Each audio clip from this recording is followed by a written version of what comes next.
Señoras, señores, saludos. Es noche de lunes santo. Estamos en la Plaza de las Agustinas. Estamos en el recorrido de la cofradía más antigua de la Semana Santa de Salamanca y una de las más antiguas de Castilla y León, de la cofradía de la Veracruz.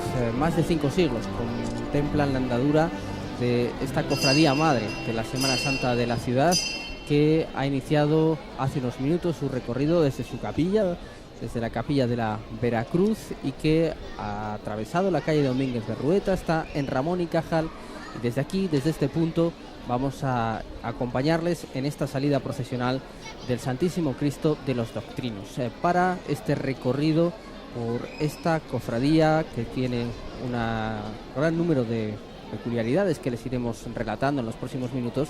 Para este recorrido, decía, nos acompaña Rafael López. Se lo agradecemos como siempre, nuestro experto en patrimonio procesional e imaginero. Rafa, buenas noches. Un placer estar aquí con vosotros, Paco.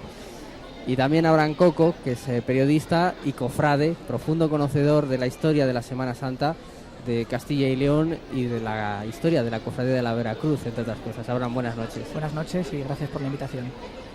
Muchísimas gracias por estar con nosotros. Estamos viendo desde el primer instante cómo esta cofradía de la Veracruz ha hecho una apuesta, y esto es quizá el primer comentario que hay que hacer para que nuestros telespectadores se sitúen: una apuesta por la austeridad absoluta y por el silencio.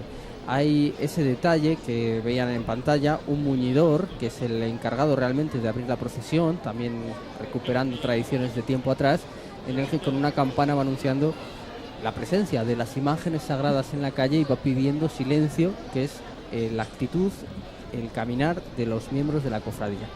Como bien dices, desde el año 2006, cuando la hermandad celebra su 5º centenario fundacional, introduce una serie de cambios, prescinde por ejemplo, de la música, cambia el itinerario buscando calles más estrechas del barrio antiguo, y yendo además hacia la catedral para hacer estación de penitencia ante el Santísimo.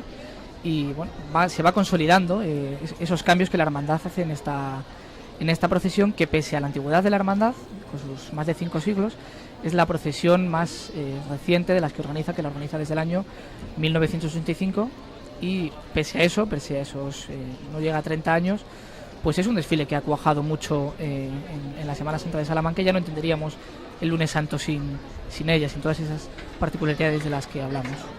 Efectivamente, esta es la edición número 29, o debería ser la edición número 29 de esta salida profesional del lunes santo, porque desgraciadamente la realidad es que han sido bastantes menos procesiones. Hay que decir que es una procesión muy castigada por las inclemencias climatológicas en los últimos años de manera peculiar, y bueno, llevaba varios años sin poder salir de manera parcial o completa, y por eso este año hay una especial intensidad en lo que rodea este lunes santo. Ahora sucede como ayer, ¿no? Como el domingo de Ramos. Parece que Salamanca ha sufrido en los 2 últimos años, sobre todo, pues mucha lluvia en sus procesiones, y tiene la ciudad ganas de ver a las hermandades en la calle. Y bueno, con la Veracruz le ha sucedido. En los últimos años es una procesión muy castigada, la del lunes santo, en ocasiones incluso no solo de haber tenido que no salir y quedarse dentro de su capilla, sino haber salido y haber tenido que suspender, en la calle de la Compañía, por ejemplo, la procesión por un enorme aguacero, que parece que hoy no va a suceder, y vamos a poder disfrutar de ellos hasta más de la medianoche, que es cuando tienen previsto su regreso hasta la Veracruz.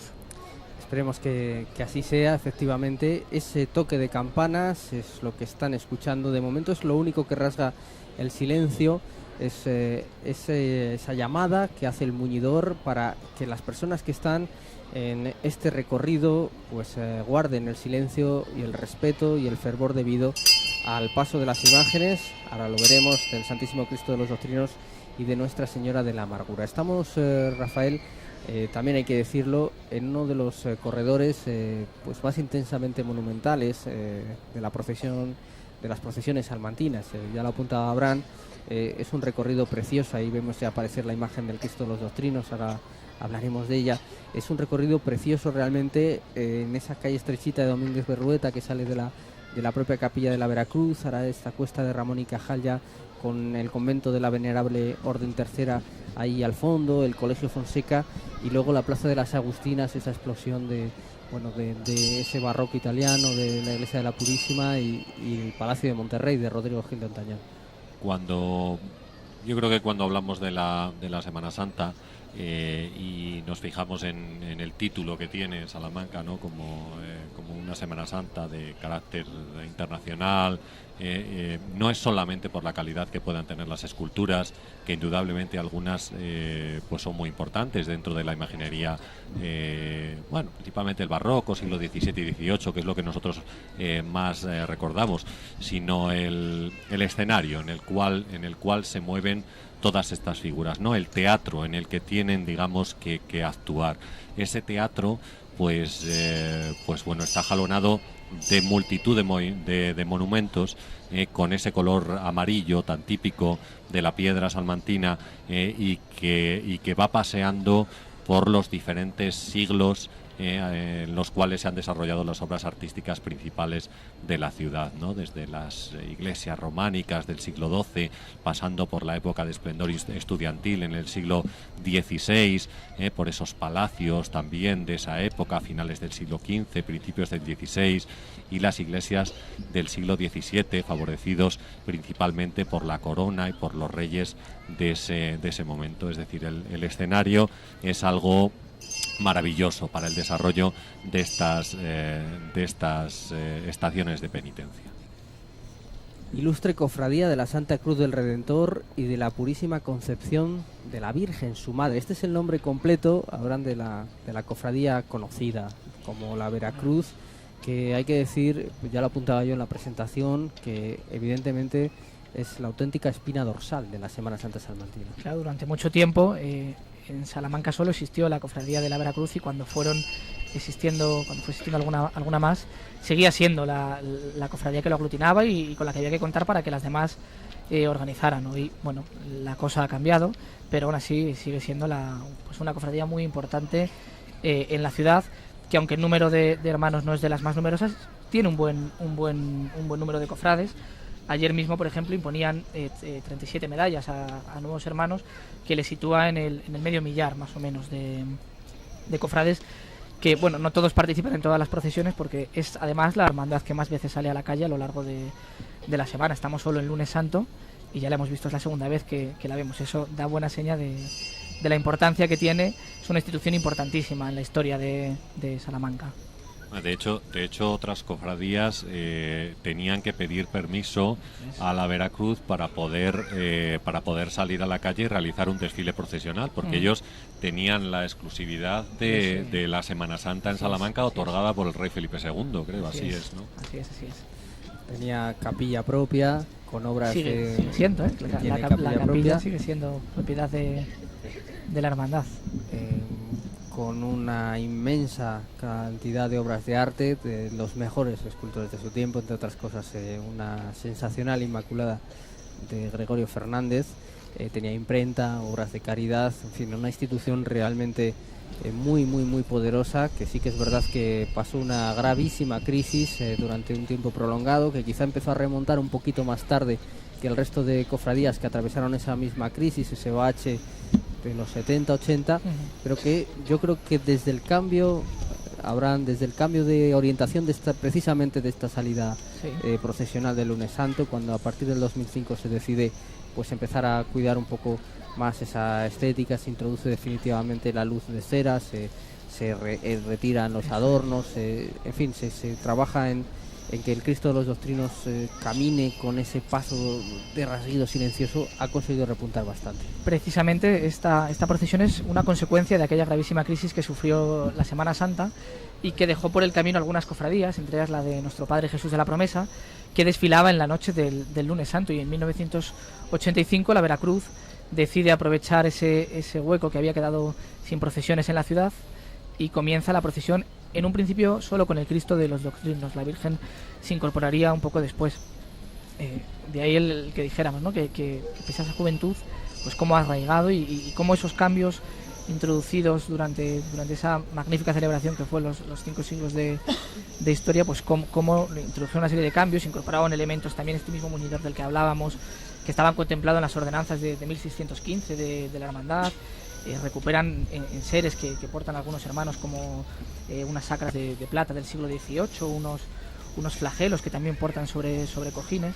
Bueno, se fue haciendo una serie de cambios que se han asentado, y bueno, la estética de la procesión es muy, muy asentada y magnífica para la noche del lunes santo en la ciudad. Efectivamente, Jesús de la promesa, como ya apuntábamos en otro momento, pensando en ese instante en el que la Semana Santa se trata de articular en torno al discurso de las 7 palabras, que por cierto es un acto que se está celebrando de manera simultánea, esta procesión, organizado por la Hermandad de Amor y Paz, también de un gran calado y trascendencia. Y bueno, pues esa es la promesa, ¿no? Mañana estarás conmigo en el reino de los cielos.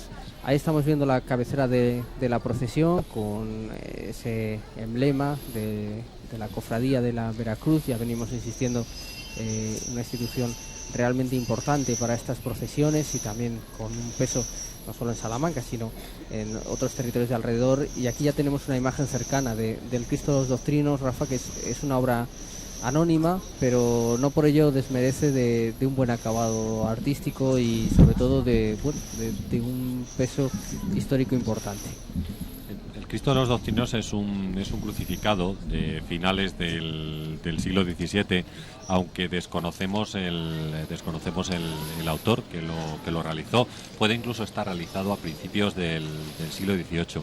Tiene una característica muy curiosa, y es el paño de pureza, que está cruzado en forma de aspa, lo cual es bastante extraño.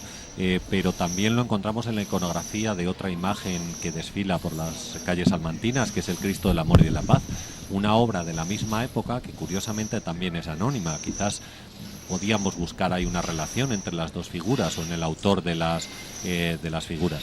Pero vamos, indudablemente la figura está influenciada por la escuela castellana y por las obras que realiza Gregorio Fernández. Ahí la tenemos, la vemos de frente. Es un Cristo menos sangriento quizás que otras obras de Gregorio Fernández, pero sí se aprecian características propias de la escuela castellana, que si quieres después podemos comentar un poquito.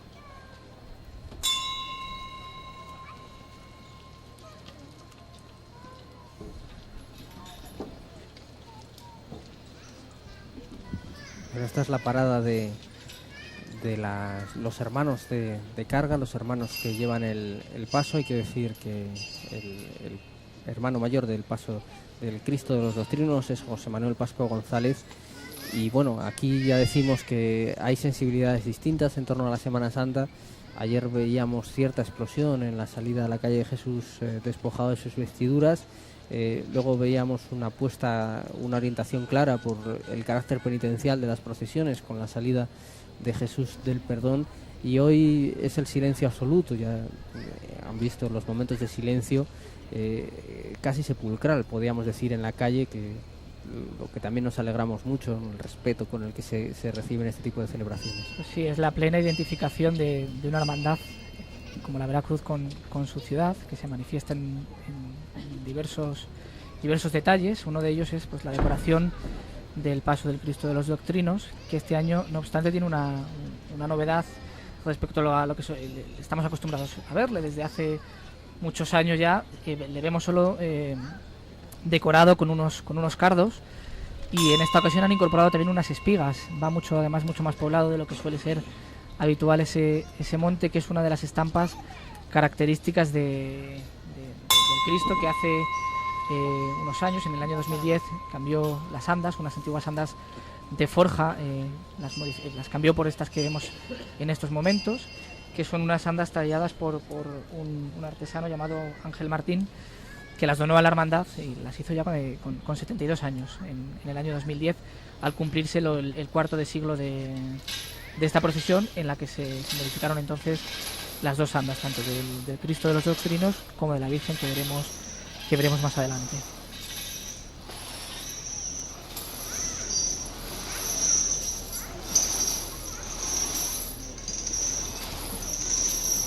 Como curiosidad también, Paco, el número de hermanos que cargan con el Cristo de los Doctrinos son 44. 44 hermanos, ahí estamos viendo, ya lo decíamos, Rafa, una imagen auténticamente sobrecogedora. de una belleza intensa. Esto es el famoso binomio pasión y piedra, cuando en silencio, de una manera tan casi como pidiendo perdón o pidiendo permiso, este paso va poco a poco avanzando por este entorno auténticamente único que compone la Plaza de las Agustinas, con el convento de las Madres Agustinas, con la iglesia de la Purísima y con el Palacio de Monterrey, en esta luz ambiente que estamos disfrutando, con este color amarillo, dorado, con estos tonos, con estas sombras, con este juego de luces, de silencios, pasión y piedra. Pues mira, Paco, iba a decir que estoy emocionado realmente de ver esta imagen paseando al lado de toda esta impresionante belleza monumental que tenemos en la noche de hoy, lunes santo, en las calles de Salamanca, al lado de esa imagen recortada de la iglesia de la Purísima ahora mismo y el Palacio de Monterrey, cómo el Cristo de los Doctrinos se va abriendo paso entre estos dos monumentos para para continuar la marcha penitencial de los hermanos de la hermandad de la Veracruz. Decíamos antes o comentábamos antes sobre la imagen. Yo decía que es una imagen muy típica castellana, pues principalmente en contraste, por ejemplo, con la imagen del perdón que vimos ayer. Este Cristo está muerto, que es una característica propia de las imágenes de Gregorio Fernández, que digamos es un poco el modelo y siempre la referencia a la cual debemos dirigirnos para los artistas del siglo XVII y del siglo XVIII, ¿no? Igual que Juan Martínez Montañés es la referencia en Andalucía para la mayoría de las esculturas y modelos escultóricos que se van a fijar en esa época, en Castilla tenemos a Gregorio Fernández, ¿no? Igual que la utilización de los 3 clavos solamente. Es curioso, pero por ejemplo en Sevilla había aparecido un modelo de Cristo crucificado que tenía 4 clavos y tenía los pies cruzados. Se decía que ese modelo, esa imagen había sido tallada por Miguel Ángel y se conservaba en la Catedral de Sevilla, y en ella se inspira Juan Martínez Montañés para realizar sus imágenes de crucificado, ¿no? Mientras que Gregorio Fernández, digamos, es un escultor menos delicado, más sangriento, vamos a decirlo así, coloca solamente 3 clavos a sus figuras porque de esta manera digamos que el sufrimiento es mayor, ¿no? La inestabilidad de la figura es mucho más acusada, ¿no? Decía yo que los Cristos de Gregorio Fernández suelen ser más sangrientos que el que tenemos aquí, pero hay una característica de este que a mí me gustaría destacar, y es el blanquecino que tiene, el color de la piel excesivamente blanca, que claro, es una figura, porque si nosotros pensamos un poco en lo que nos dice el Nuevo Testamento, es una figura que había sido terriblemente maltratada, no había perdido gran cantidad de sangre. De hecho, cuando lo crucifican y le dan la lanzada, según dice el Nuevo Testamento, salió agua mezclada con sangre, es decir, había perdido tal cantidad de sangre que ya no quedaba sangre en su cuerpo, con lo cual al no quedar sangre el color de la piel cambia, y cambia a un color blanquecino, o incluso como el Cristo de las Injurias en Zamora, que a mí me recuerda un poco, salvando las distancias, porque el Cristo de las Injurias es una obra del siglo XVI y esta es del siglo XVII, ¿no? Pero un color verdoso, verde claro, ¿no? De una figura que tiene el cuerpo completamente amoratado porque ha perdido toda la sangre, ¿no? Pero aquí podemos apreciar perfectamente el color blanquecino que tiene la piel la talla del Cristo, y que tendría relación con todo el relato evangélico, ¿no? Porque la mayoría de los artistas trataban muchas veces de ser fieles o bien a lo que decía el Evangelio, o bien a las noticias que ellos tenían de estudios médicos, o bien de elementos que se habían utilizado durante la pasión, o que se ponían de moda en un momento concreto para la iconografía de las figuras. Pues hablabas del tono de piel, ya que va a pasar o está pasando por donde está pasando, a punto de entrar en la calle de la Compañía, está en la zona en la que vivió don Miguel de Unamuno, en la zona en la que don Miguel de Unamuno vivió salidas procesionales parecidas seguramente a esta. Recordamos esos versos del Cristo de Velázquez, esa obra mayúscula de la lírica castellana, que precisamente incide en la blancura, ¿no? Que decía don Miguel: blanco tu cuerpo está como el espejo del Padre de la Luz, del sol vivífico, blanco tu cuerpo al modo de la luna, que muerta ronda en torno de su madre, nuestra cansada, vagabunda tierra.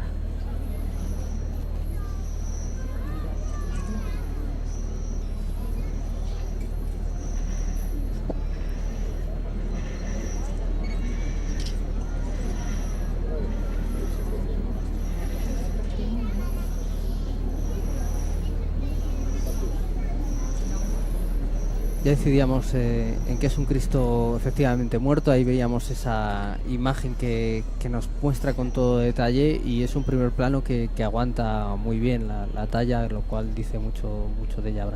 Sobre esa blancura, un pequeño detalle que demuestra la devoción que hay por esta imagen, que está colocada dentro de la capilla durante el resto del año en uno de los muros de la capilla de la Veracruz. No lo podemos apreciar en la transmisión, pero en los pies esa blancura ya hasta desaparece y se convierte solo en madera. Bueno, pues esa complicada siempre combinación de la devoción y la conservación de la imagen, que por supuesto no está mal conservada, está bien conservada, pero si alguien se acerca durante el año a la capilla, pues verá cómo en los dedos de los pies pues se nota ese pasar de manos con promesas, con peticiones, con agradecimientos hacia la imagen, que hace que vaya perdiendo la policromía en esa parte que los devotos pues más tocan.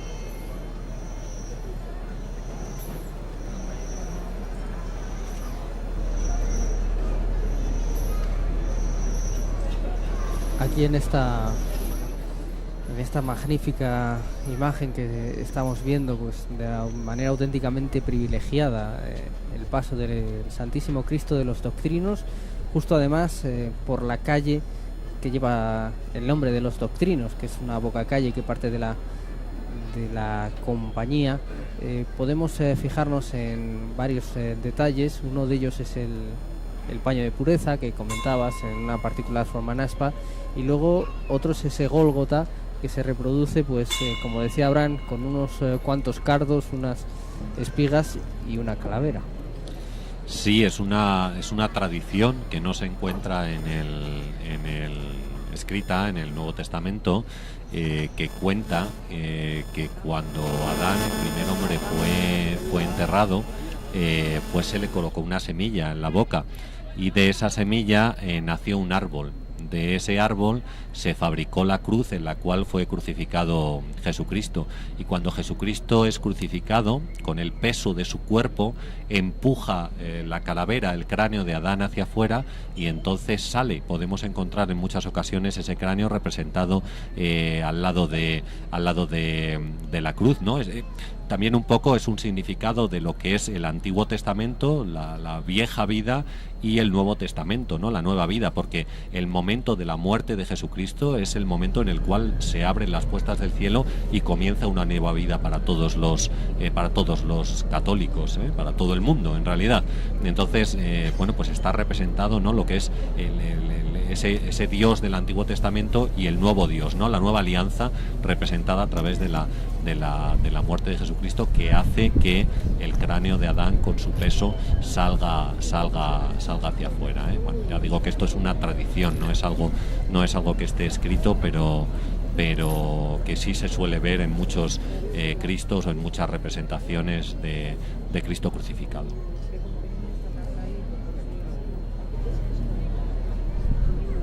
Ahí está el Cristo de los Doctrinos subiendo la cofradía de la Veracruz en la calle de la Compañía, y justo esa primera calle que ven ustedes asomar a mano izquierda es la calle de los Doctrinos, porque parece ser que este Cristo procede de una institución de doctrina y que de ahí tomó su nombre, luego por distintos avatares pues acabó engrosando el amplio patrimonio de la cofradía de la Veracruz. Y decía yo, Abraham, que si hablamos de rincones cofrades, de puntos, de espacios con una especial vinculación con la Semana Santa, es imposible que nadie deje de emocionarse disfrutando este inicio de su vida por la calle de la Compañía. Lo escuchábamos en la semana pasada en el pregón, en el brillante pregón que Luis Felipe Delgado ofreció sobre, bueno, para anunciar la llegada de la Semana Santa de Salamanca, en el que elogiaba también ese marco, y pues la calle de la Compañía,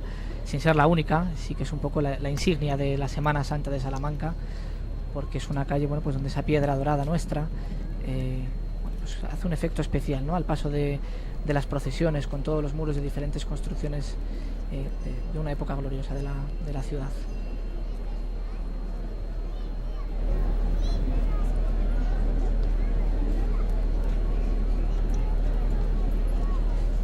Bien, pues precisamente sobre la calle de la Compañía, decía Miguel de Unamuno, dejó escrito: la ciudad de Salamanca, y en ella muy especialmente la calle llamada de la Compañía, parece un escenario secular, en piedra de oro, para las representaciones anuales del drama de la Pasión y Acción de Nuestro Señor, que es el fondo de la historia que no pasa sino queda.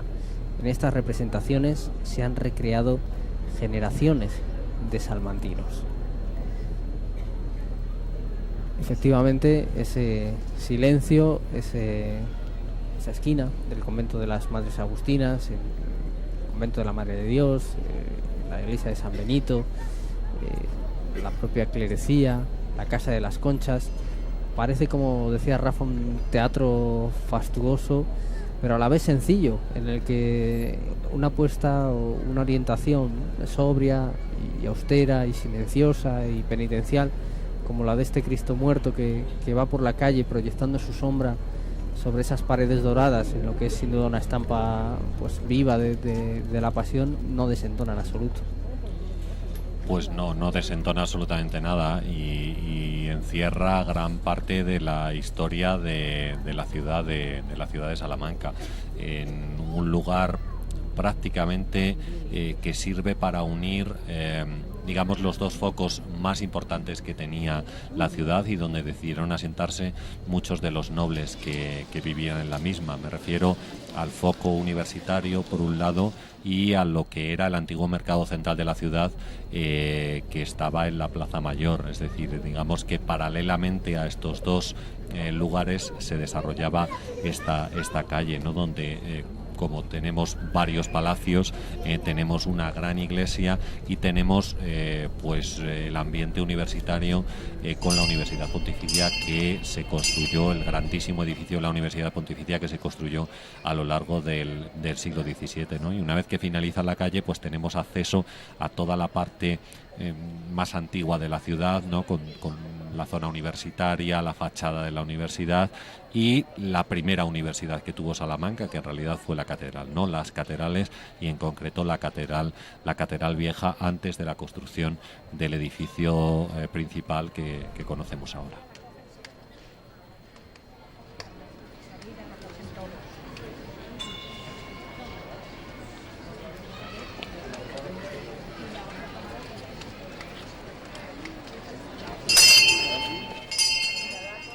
Bueno, pues de esa manera tan sencilla, tan justa, tan escueta en gestos y en sonidos, José Manuel Pascua González pone de nuevo en marcha el Cristo de los Doctrinos. Ese es el caminar, ese es el inicio de una especie de subida de la Compañía en pos de ese colegio del Espíritu Santo, esa clerecía que en cierto modo en días de fe y de expresión religiosa, pues nos evoca la subida al Gólgota, ¿no?, el propio Calvario de Jesús ahora. Veremos también un pequeño crucificado que porta un hermano a lo largo de la procesión, que tiene, bueno, es una pequeña reproducción a menor escala del Cristo de los Doctrinos, que tiene la particularidad de que está clavado sobre una cruz verde, y es una talla del siglo XIX, que forma parte, bueno, pues de ese gran patrimonio que a mayores de las tallas que van sobre los pasos, pues tiene la Veracruz, que tiene incluso muchísimo más patrimonio del que vemos en la procesión. Solo en esa capilla que es, pues, en la que tiene su sede canónica, pues muestra esa riqueza que encierra esta hermandad, que está también vinculada además con su sede es un convento de clausura, el de las Esclavas del Santísimo, postradas durante todo el año adorando el Santísimo, que es precisamente el motivo de esta procesión, que va a caminar hasta la Catedral Nueva de Salamanca, para que cada uno de los cofrades en parejas se postre también ante el Santísimo en un tiempo en el que tarden en llegar hasta allí. Uno dirá precisamente alabado sea el Santísimo Sacramento y el otro responderá sea por siempre bendito, alabado.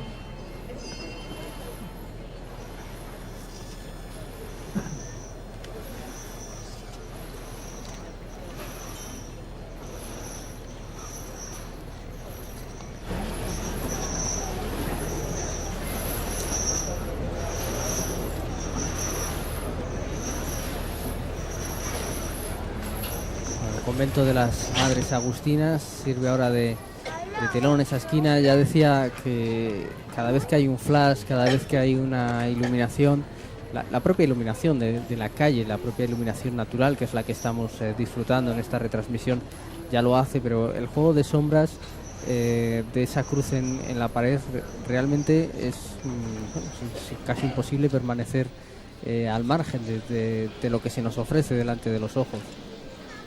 Sí, por eso esa emoción, ¿no?, que sientes al paso del Cristo de los Doctrinos y ahora mismo delante de Nuestra Señora de Amargura, que estamos viendo cómo está avanzando entre la Iglesia de la Purísima y el Palacio de Monterrey. Nuestra Señora de la Amargura, Abraham, que ya apuntabas que es una incorporación posterior al inicio de esta procesión del Lunes Santo, cuando se organiza desde el año 85 por la Veracruz, solo sale con el Cristo de los Doctrinos. Luego sí que las hermanas de la cofradía tienen interés en poder portar una Virgen y bueno, se busca en el patrimonio amplio y se encuentra esta talla. Creo no equivocarme en las fechas, hablo un poco de memoria, que es en el año 91 en el que se incorpora esta imagen, que además en el año 2000 pues sufrió una gran renovación, se modificó la policromía, se ha buscado siempre el irla dignificando lo máximo posible y de hecho hoy el gran estreno de la procesión es precisamente la vestimenta de la Virgen, que estrena tanto su manto como la saya, un manto de terciopelo negro, una saya de brocados y unas tocas que son un regalo de miembros de otra hermandad. Esa situación bonita, ¿no?, de unión y de comunión entre hermandades, pues las tocas que rodean el rostro de esta Virgen de Nuestra Señora de la Amargura son un regalo de 3 hermanos de la Hermandad de Jesús Flagelado. Motivo todo desencadenado a raíz de que el año pasado esa hermandad pues cumplió un siglo de la primera salida procesional, no de esa hermandad sino de su imagen, y acudió a la Veracruz en recuerdo y fruto de aquello pues este regalo para Nuestra Señora de la Amargura, que vemos portada por un turno únicamente compuesto por mujeres. En este caso, si en el Cristo hablábamos de 44, en este caso son 32. 32 hermanas de paso, 32 hermanas cargando con esta imagen de Nuestra Señora de la Amargura, que tampoco será la única vez, que igual que a la cofradía de la Veracruz todavía le queda por delante una intensa Semana Santa, especialmente con ese Viernes Santo recuperado bajo su total organización, con la novedad del acto del descendimiento el Viernes Santo por la tarde en vez de por la mañana, como se venía realizando, y luego la procesión del entierro, y en esa procesión precisamente volveremos a ver esta talla incorporada en este caso en otro conjunto. Curioso que los dos pasos que vemos hoy por separado, el Santísimo Cristo de los Doctrinos y Nuestra Señora de la Amargura, desfilando a unos metros de distancia cada uno, ¿no?, en pasos independientes, formarán junto con San Juan y la Verónica un conjunto en esa procesión del Santo Entierro de la Cofradía de la Veracruz en la tarde del Viernes Santo.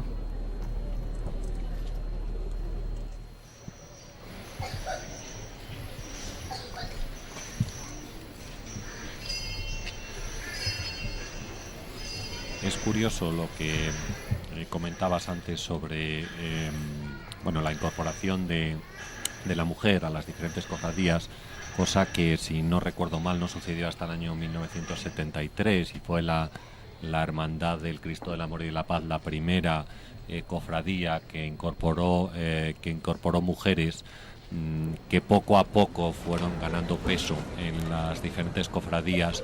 Y bueno, pues que digamos exigieron lo que para ellas era un derecho también, que era poder cargar sus propias imágenes, ¿no? Y con el esfuerzo que supone para ellas realizar esta carga o sea, este esfuerzo físico que supone cargar con la Virgen, yo creo que ven cumplido un deseo, no solamente en la cofradía que está desfilando hoy por las calles de Salamanca, sino en otras cofradías salmantinas que también han incorporado imágenes de la Virgen que son portadas por las hermanas de carga de las diferentes estaciones de penitencia.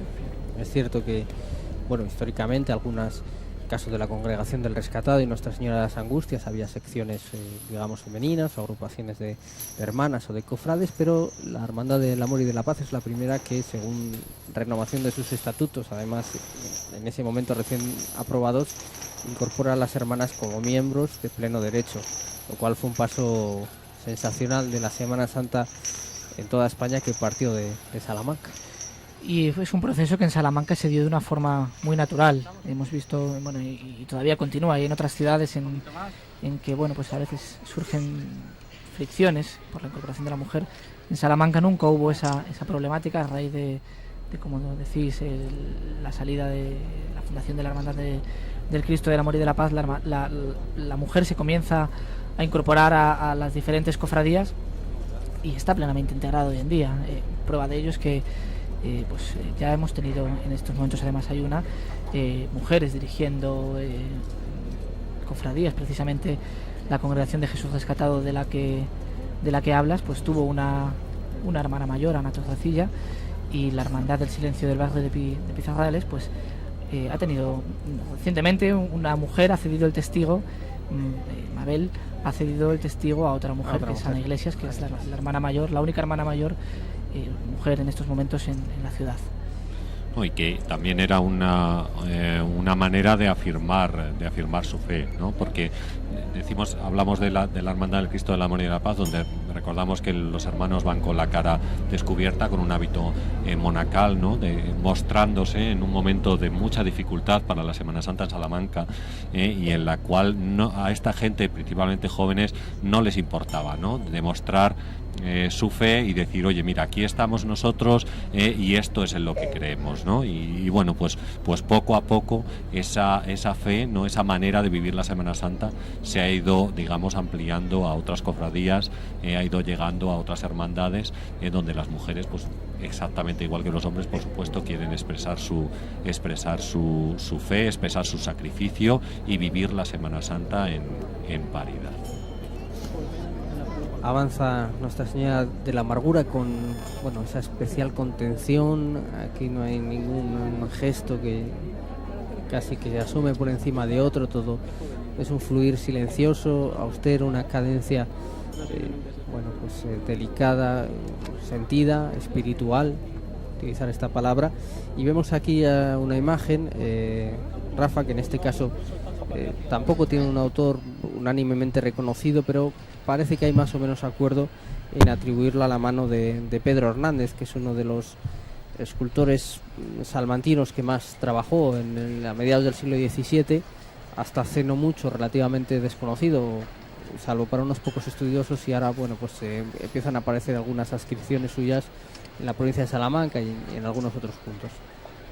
Sí, Pedro Hernández es un escultor que trabaja en Salamanca en el siglo XVII. Tenemos localizado varias obras, tanto en alguna de las iglesias de la capital como en iglesias de la provincia, y bueno, pues es un escultor que sigue la escuela castellana, es decir, antes hacíamos referencia a Gregorio Fernández y es lo mismo. Lo único, yo creo que esta imagen, porque tradicionalmente las imágenes de vestir no eran muy comunes en la escuela castellana, y esta es una de ellas, ¿no? Las imágenes se hacían completamente en madera, se tallaban completas, el cuerpo, vestido, después se policromaban, ¿no? Pero bueno, el tipo de imagen de vestir que nosotros tenemos aquí era más propio del sur de España, era mucho más propio de Andalucía, donde tanto cristos como vírgenes pues tenían tallado solamente lo que eran las manos la cara y en algunas ocasiones los pies, en el caso de que se pudieran ver. Incluso algunas figuras eran articulables, se podían mover y cambiar de posición los brazos. Por eso esta imagen que tenemos ahora, que vemos su rostro tan delicado ahora mismo delante de nosotros, pues resulta un tanto diferente, ¿no? Un tanto extraña al ser una imagen de vestir. Es un rostro también dentro de esa contención, y a pesar de que estamos hablando de una escultura barroca, es Pedro Hernández, según hemos ido conociendo a través de estudios de Antonio Casaseca, de Alfonso Rodríguez y Gutiérrez de Ceballos y de otros autores que se han ocupado de su figura. Un escultor un imaginero que se mueve entre el manierismo y el naturalismo barroco, inspirado seguramente por Gregorio Fernández, con el que comparte periodo histórico y con el que de hecho compite, parece ser, por la realización de la Inmaculada de la capilla de la Veracruz, ganando al final el escultor gallego instalado en ese momento en Valladolid. O sea que es un rostro, la verdad, de una contención y de una mueca de dolor contenido y de dolor interiorizado, que también resulta conmovedora, especialmente cuando se ve en la calle. Yo creo que combina muy bien con la austeridad que quiere transmitir esta procesión, y una austeridad que es algo también muy común a las procesiones de Castilla y León. Es decir, este es el ambiente de la procesión de Castilla y León. Es decir, esto es lo que nos gusta vivir en las procesiones de Castilla y León, y lo podemos comprobar perfectamente en el acompañamiento de los pasos. Es decir, no existe ni siquiera un tambor que nos indique el ritmo al cual deben caminar, ¿no? Simplemente se anima a la gente a guardar silencio y a reflexionar sobre las imágenes que están pasando delante de nosotros, ¿no? La imagen de Cristo crucificado y la imagen que cualquiera puede meterse en el papel, ¿no? De una madre que sabe perfectamente cuál es el destino de su hijo, pero que indudablemente está rasgada por el dolor al comprobar que su hijo acaba de morir en la cruz. Yo creo que eso es un poco el rostro que nosotros podemos apreciar en esta imagen tan bella, que ahora mismo enfila la calle Compañía.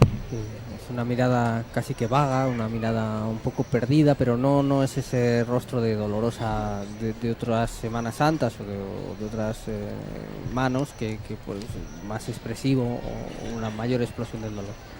Y detrás de ella, caminando, ya al final de este cortejo, que está la presidencia de la procesión, pues camina el consiliario de esta hermandad, al que merece la pena nombrar, don Pedro, porque es capellán también de las monjas de clausura en el que está la Veracruz, y es un sacerdote que ama a esta cofradía, y la cofradía, los cofrades aman a este sacerdote por lo mucho que ha hecho y que sigue haciendo por ella.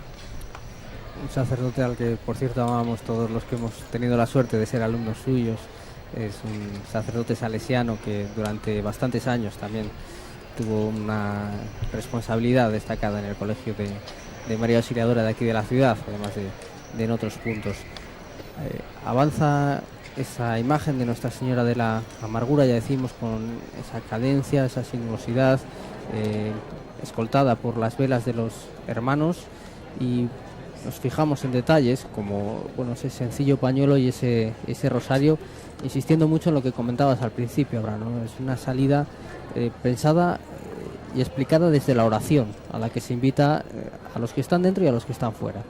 La estética del paso también ha ido variando en los últimos años. Estos dos candelabros de 6 tulipas cada uno que vemos, pues son una incorporación reciente de los últimos 4 o 5 años, y sin embargo no son un ser adquirido nuevo, sino que pues la hermandad lo tenía en su capilla y decidió darle un cambio para aprovecharlos y colocarlos como iluminación para Nuestra Señora de la Amargura, también casi coincidiendo con el momento en que se sustituían unas antiguas cruces negras que portaban en mano los hermanos, y se modificaron para introducir la cera natural, la vela, que no solo es una cuestión puntual de la Veracruz, sino que en general en los últimos años las hermandades de la ciudad han sustituido, para que sus hermanos de fila tan importantes para crear la procesión pues porten porten durante ella, pues se han venido sustituyendo pues esas cruces o velones eléctricos por cera natural, que en mi opinión pues también contribuye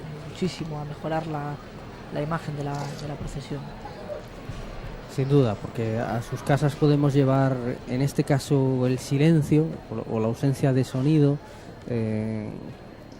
respeto con el que la ciudad recibe el paso de las imágenes sagradas, tal y como anuncian los turiferarios, pero no podemos llevar el olor, pero el olor del incienso y el olor de la cera, desde luego, en un rincón tan pobremente iluminado, tan desnudo como vemos ahora la piedra en esta subida por la calle de la Compañía, también sería interesante que se pueda vivir. Son sensaciones que solo se pueden apreciar en directo. Bueno, vamos a ir despidiendo esta retransmisión después de haber vivido momentos realmente intensos y emotivos. Rafa, desde luego un lunes santo brillante y lleno de emoción, como decía. Pues como hemos comentado, para mí la procesión ha sido la esencia de lo que es las procesiones, de lo que son las procesiones en Castilla y León, y concretamente en Salamanca. Austeridad, sacrificio, recogimiento, silencio, reflexión, todo eso lo hemos podido vivir a lo largo de este desfile procesional. Un desfile que ya hemos comentado en todos sus detalles, gracias, entre otras cosas, a la participación y aportación de Abraham. Abraham, muchísimas gracias. Gracias a vosotros, como decía al principio, por esta invitación. Bien, pues ahí dejamos a Nuestra Señora, a María de la Amargura, camino de la Catedral de Salamanca, en esa cuesta de la calle de la Compañía, escoltada por esa luz de cera de los hermanos de la cofradía más antigua de la Semana Santa de Salamanca, de la cofradía de la Veracruz. Y hasta aquí la narración de este lunes santo salmantino. Muchísimas gracias por su compañía y sigan viviendo intensamente estos días de Pascua.